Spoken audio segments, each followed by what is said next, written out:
So now we want to show you how to take a continuous signal, sample it, and reconstruct it back into the time domain using the ideal impulse train method. To use this method, we will work in the frequency domain because it is easier to manipulate the equations. We will need the continuous time Fourier transform representation of our signal as well as the impulse train, which is what samples our signal.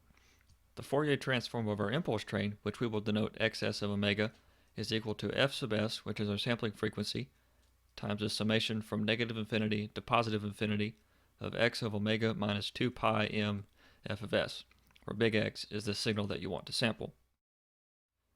Next, we will multiply our signal and our impulse train equation together, which will create our sampled signal, x of omega. And this operation would have been convolution had we been in the time domain. Finally, we will pass it through an ideal low-pass filter, which will remove the periodic copies of our signal which were created by the impulse train. And all that is left to do is take the inverse continuous time Fourier transform of our remaining signal, and we will be back in the time domain. So continuing with our previous cosine signal, we want to sample it at a rate of 6,000 samples per second, and reconstruct it with an ideal low-pass filter, having a transfer function of 1 over 6,000 when the magnitude of omega is less than 6,000 pi and is 0 everywhere else. So we start by taking the continuous time Fourier transform of our cosine signal. Multiplying this with the impulse train equation, we get the frequency domain representation of our sampled signal.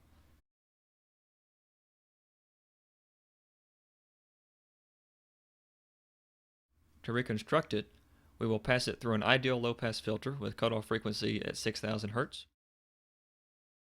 The output is given by y of omega equals h of omega times x of omega, where h of omega is the transfer function of the filter. This equation results in the following result for y of omega after all the copies have been removed and only those frequencies in the filter's passband remain.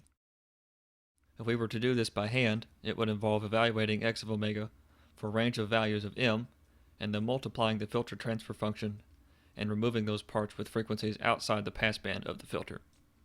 For this problem, it turned out that m's of -1 and +1 gave us the parts of the signal that fell inside the passband of our low-pass filter, shown by the spikes at 4,000 and -4,000 Hz.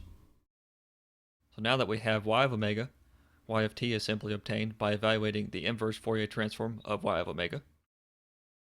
This is our reconstructed signal in continuous time, and as you can see, it is not the same as our original signal. You might have noticed we sampled our signal at less than the Nyquist rate, which would have been 8,000 Hz for this problem. If we had sampled our signal at or above the Nyquist rate, we would have obtained the original signal back. For example, if we had sampled at 8,000 Hz, our impulse train would have looked like this. And after multiplying it with our cosine function, we would have obtained the following function for our sampled signal.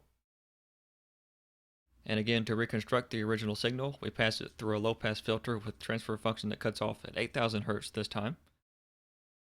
And taking the inverse Fourier transform of this function, you can see we obtain our original signal back. Thank you.